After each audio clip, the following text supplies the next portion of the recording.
I think one impactful finding was the results of the LAURA trial.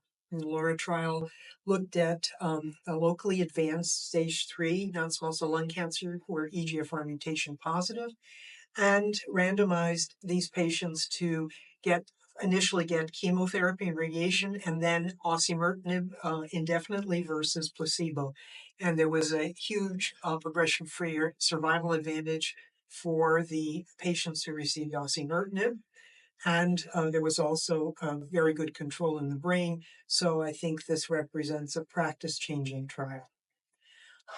In terms of immunotherapy, I think that there were a lot of newer drugs that were being looked at, but nothing really came out as anything practice changing right now.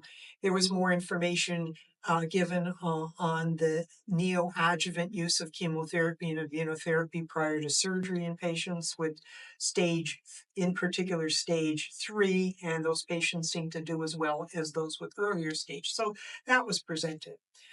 In terms of targeted therapy, another important presentation was the update of the CROWN trial.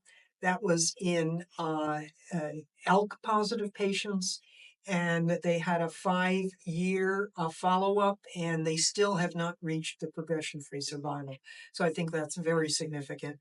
And also, it had excellent control in the brain.